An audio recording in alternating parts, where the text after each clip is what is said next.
Hello movie lovers, నమస్తే, welcome to సినీ దావత్. టాలీవుడ్ లో ఇప్పుడున్న హీరోలు ఒక సినిమా తీయడానికి ఏళ్లు తీసుకుంటుంటే మన కాంటెంట్ కింగ్, అదేనండి ఎంటర్టైన్మెంట్ కి కింగ్ అని చెప్పుకునే మన శ్రీ విష్ణు గారు జెట్ స్పీడ్ తో బాక్స్ ఆఫీస్ మీద దండయాత్ర చేస్తున్నాడు.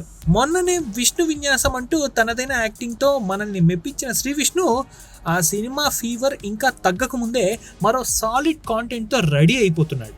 ఏమాత్రం గ్యాప్ ఇవ్వకుండా ఇదే మార్చ్ 6వ తేదీన అంటే ఒక వారం గ్యాప్ లో మృత్యుంజయ అనే సినిమాతో థియేటర్లోకి వచ్చి రచ్చ చేయడానికి సిద్ధమయ్యాడు. ఇక టాలీవుడ్ చరిత్రలో వారం రోజుల గ్యాప్ కాదు కదా, ఏకంగా ఒకే రోజున సేమ్ డే 2 సినిమాలు రిలీజ్ చేసి బాక్సాఫీస్ దగ్గర డబల్ ధమాకా సృష్టించిన స్టార్ హీరోలు మనకి చాలా మంది ఉన్నారు.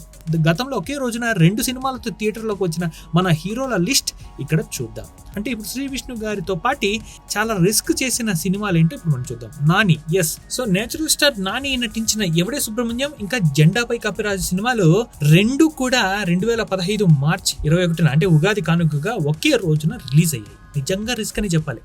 అలానే నందమూరి బాలకృష్ణ గారు, ఈయన మన నరసింహం నందమూరి బాలయ్య బాబు, ఈయన నటించిన నిప్పురవ్వ ఇంకా బంగారు బుల్లోడు అనే సినిమాలు 1993 సెప్టెంబర్ 3న ఒకే రోజున ప్రేక్షకుల ముందుకు కూడా వచ్చేసాయి. విశేషం ఏంటంటే ఈ 2 సినిమాలు 100 రోజులు కూడా ఆడాయి, అంటే బ్లాక్ బస్టర్ హిట్. ఇంకా మన మెగాస్టార్ చిరంజీవి గారు, మన చిరంజీవి గారి కెరీర్లో ఇలా 2 సినిమాలు విడుదల చేయడం రెండు సార్లు జరిగింది. అంటే 1980 సెప్టెంబర్ 19న ఖాళీ ఇంకా తాతయ్య ప్రేమ లీలలు అనే సినిమాలు ఒకే రోజు రిలీజ్ కాగా, మళ్ళీ 1982 అక్టోబర్ 1న పట్నం వచ్చిన పతివ్రతలు ఇంకా టింగురంగడు అనే సినిమాలు కూడా ఒకే రోజు విడుదలయ్యాయి. ఇంకా చెప్పాలంటే మన సూపర్ స్టార్ కృష్ణ గారు శోభన్ బాబు గారితో కలిసి నటించిన ఇద్దరు దొంగలు ఇంకా కృష్ణంరాజు గారితో కలిసి నటించిన యుద్ధం అనే సినిమాలు కూడా 1984 జనవరి 14న ఒకే రోజు రిలీజ్ అయ్యాయి. అంటే కృష్ణ గారి మూవీస్ అని చెప్పుకోవాలి కదా ఇవి. ఇంకా సీనియర్ ఎన్టీఆర్ గారు, ఈ ట్రెండ్ ని మొదలు పెట్టింది మన అన్నగారే, సీనియర్ ఎన్టీఆర్ గారే.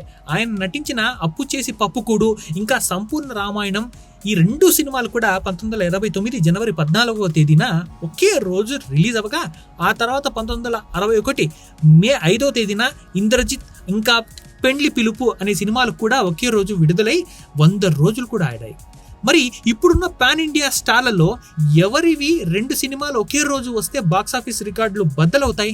మీరు కొంత గెస్ చేయగలరా? మీ ఫేవరెట్ హీరో పేరు ఇంకా ఇలాంటి సినిమాలు రావాలని మీరు అనుకుంటున్నారా? కమెంట్ సెక్షన్లో పంచుకోండి. ప్లీజ్ సబ్స్క్రైబ్ టు అవర్ సినీ దావత్ ఛానల్.